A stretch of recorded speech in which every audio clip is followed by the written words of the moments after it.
Somewhere near you, before most people are awake, a truck is moving down a street. It stops every few seconds. An arm swings out, lifts a bin, empties it, and sets it back down. It's the most boring thing that happens in your neighborhood all week, and almost nobody thinks about it twice. But here's a question worth asking. Who chose that company? In most American towns, the answer is, not you. You didn't shop around. You didn't compare prices. You didn't sign anything. The city decided years ago, and the bill just shows up. You are the customer of a company you never selected, providing a service you can't refuse at a price you didn't negotiate. And that arrangement, repeated in thousands of towns, adds up to an industry worth over $118 billion a year in the United States alone. 3 companies dominate it. Their profit margins are better than most software businesses. And here's the strange part. Almost nobody can compete with them, not because they're smarter, not because they have better technology, but because of something much simpler and much harder to copy. They own the hole in the ground, and you can't build a new one. Let's start with how big this actually is, because the scale is genuinely hard to picture. The American waste market runs around $118 billion a year, and it grows a little over 3% annually. Not explosive, just relentless. Because the volume never stops. Every household, every restaurant, every hospital, every construction site produces waste, every single week, forever.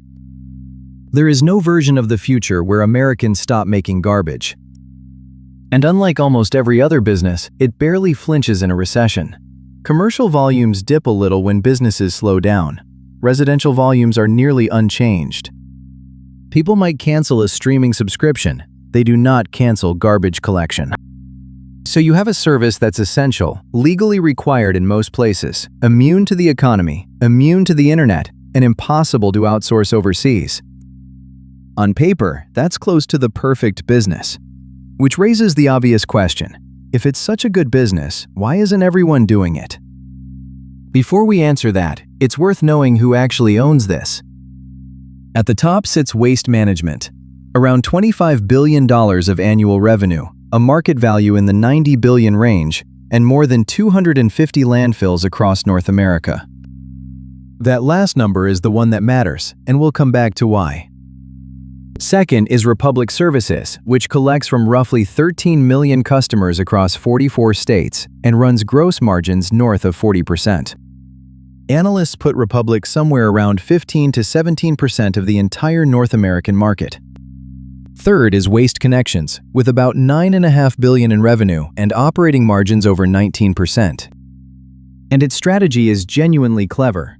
Rather than fight the giants in big cities, it deliberately targets smaller and rural markets, places where it can operate without going head-to-head with anyone its own size. In those markets, it's usually the number 1 or number 2 operator, with far less price competition than a major metro. Republic has stated a similar philosophy outright: aim to be first or second in every market it serves, and be willing to sell off the places where that isn't achievable. That's the tell. These aren't companies trying to compete everywhere. They're companies assembling territories where competition barely exists. To understand that, you have to go back about 50 years to when this industry looked completely different. In the early 1970s, the United States had somewhere north of 20,000 dumps. The EPA has estimated there were more than 10,000 municipal landfills alone. Practically every town had its own. A patch of land outside city limits where the trash went. Local, simple, and by modern standards, dangerous. Because a hole full of garbage leaks, rain filters down through decades of waste and picks up everything in it, then keeps going into the groundwater. So in the 1970s and 80s, the federal government changed the rules. New standards required landfills to be engineered, lined to stop leakage, monitored, vented for methane, designed, permitted, and eventually capped and maintained for decades after closing. That was good policy. It was also, quietly, one of the most consequential business events in modern American history. Because the little town dump could not afford any of it. In 1988, the U.S. had roughly 8,000 municipal solid waste landfills. By 2013, that number had fallen to about 1,900. 6,000 disposal sites, gone in a generation. They didn't disappear because Americans stopped making trash. They were replaced. A small number of enormous, engineered regional landfills absorbed all that volume. The average landfill nearly tripled in size. The industry went from thousands of small local holes to a few hundred giant ones. And waste started traveling. Today, nearly every state both imports and exports garbage because the nearest legal place to put it might be across a state line. Regulation didn't kill the garbage business. It handed the survivors a moat.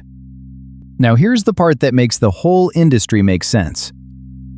Today, in most of the country, building a new landfill near a population center is functionally impossible. Not illegal, not banned, just practically impossible. To open one, you need zoning approval, state environmental permits, federal compliance, engineering studies, and years of review. New landfill capacity can take years to permit and bring online, and that's assuming everything goes smoothly. It never goes smoothly. Because the moment a site is proposed, the community around it organizes to stop it. Nobody wants a landfill near their house. Not near their school, not near their property, not anywhere they'll smell it. This opposition is so predictable it has its own name, and industry analysts treat it as a formal barrier to entry. Think about what that means competitively. The single most important asset in this industry is one that essentially cannot be created anymore.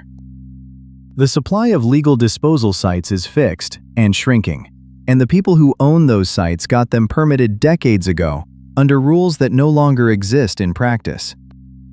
When supply is fixed and demand literally cannot stop, one thing follows automatically: price goes up.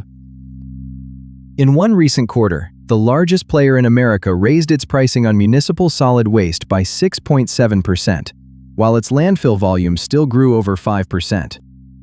Higher prices and more volume at the same time. That is not a competitive market, that's a toll booth. Now let's say you want to compete anyway. You're an entrepreneur, you buy a truck. The permits aren't the hard part. Licensing a hauling operation costs somewhere between $6,000 and $35,000 and takes 3 to 12 months. You hire a driver, you sign up some customers, you start running a route. So far so good. Then you fill your truck. And now you have a problem, because that truck is full and you have to put its contents somewhere. You can't drive it far. Garbage is heavy, and heavy freight is expensive to move. So you are geographically captive.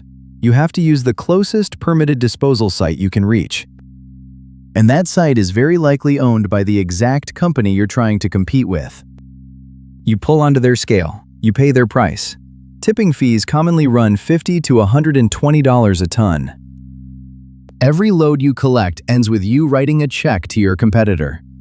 Your cost structure is set by the company you're fighting. Meanwhile, the big operator hauls the same garbage and dumps it in their own landfill. They don't pay that fee, they pay it to themselves. The industry has a word for this: internalization. It means owning the disposal end of your own pipeline, and it's one of the most powerful advantages in the entire business. Analysts estimate that a high internalization rate is worth 1 to 2 full turns of EBITDA when these businesses are valued. Same trucks, same routes, same trash. Structurally better business. The independent hauler doesn't lose because they're worse at the job. They lose because the game is arranged so their costs fund the other side. In waste hauling, the number that matters most is how many stops a truck can make in an hour. The industry calls it lifts per hour, and it is the single largest lever on operating margin. In a dense urban market, a well-run front-load route can hit 25 to 35 lifts per hour. Now picture two companies on the same street. One serves nearly every building on the block. The other serves 3 customers, scattered across the same distance. Both burn the same fuel. Both pay the same driver for the same hour. But one is spreading that cost across 30 pickups, and the other across 3. Their cost per customer isn't a little different. It's an order of magnitude different. This is why density is a moat. The bigger operator's costs fall as it wins more customers on the same route, which lets it price lower, which wins more customers. And the small hauler experiences the exact same loop in reverse. Lose a customer on a sparse route, and the cost of every remaining stop goes up. Which is how independents get squeezed out of markets they were never technically banned from. And then there's the third layer, which brings us back to why you never chose your hauler. In much of the country, cities don't let residents pick. They run a bidding process and award one company the exclusive right to serve the whole area. That's called an exclusive franchise, and it's common in California, Washington, Oregon, and parts of New England.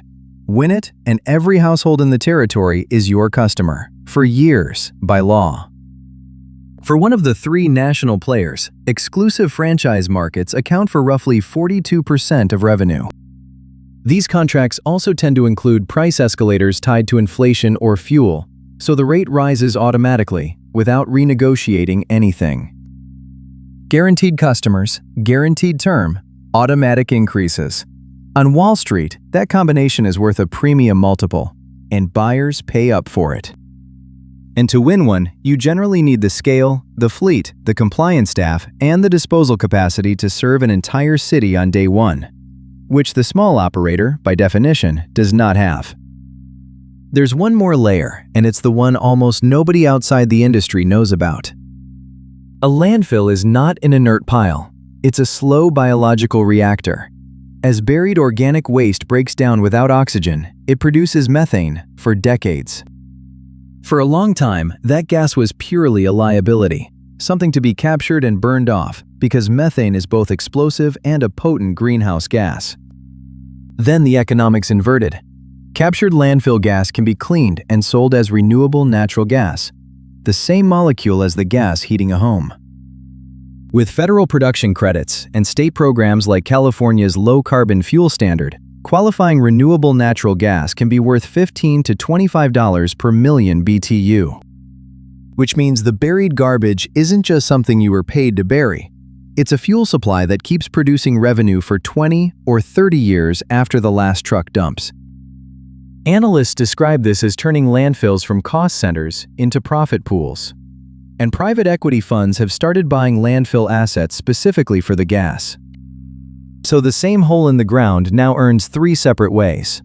It charges to take the waste, it charges to collect it, and it sells the energy the waste produces while it sits there.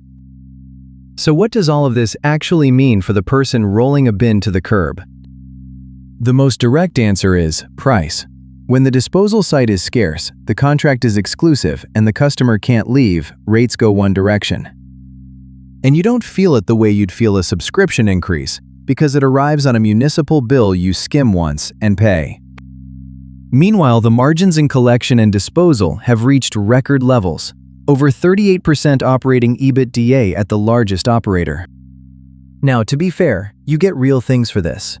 Modern landfills are vastly safer than the leaking town dumps they replaced. Groundwater is protected. Methane is captured instead of vented. Service is reliable, trucks show up, and the whole system runs with an efficiency the old patchwork never had. That's the honest trade. The country got a safer, more professional waste system. It also got one with far fewer owners and almost no way in. And when you have no alternative, we raised the rate isn't a negotiation, it's an announcement. Step back and garbage stops looking like a niche and starts looking like a template. Find a service people legally cannot go without. Make sure the critical asset is one that regulation prevents anyone from building again. Lock the customer in with a contract they didn't sign personally. That structure shows up over and over in the unglamorous parts of the economy. The pipes, the wires, the terminals, the permits. And it explains the ending that most independent haulers eventually reach. Picture that entrepreneur again, a few years in. The routes work, the trucks are paid off, but the tipping fees never stop.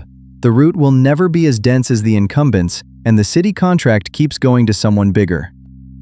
So when a national operator offers to buy the business, the math is hard to argue with. They're not just buying revenue. They're buying route density they can fold into routes they already run.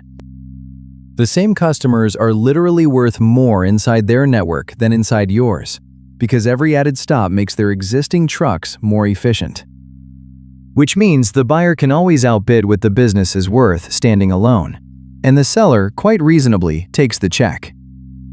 Multiply that by thousands of small operators over 30 years, and you get the industry we have now.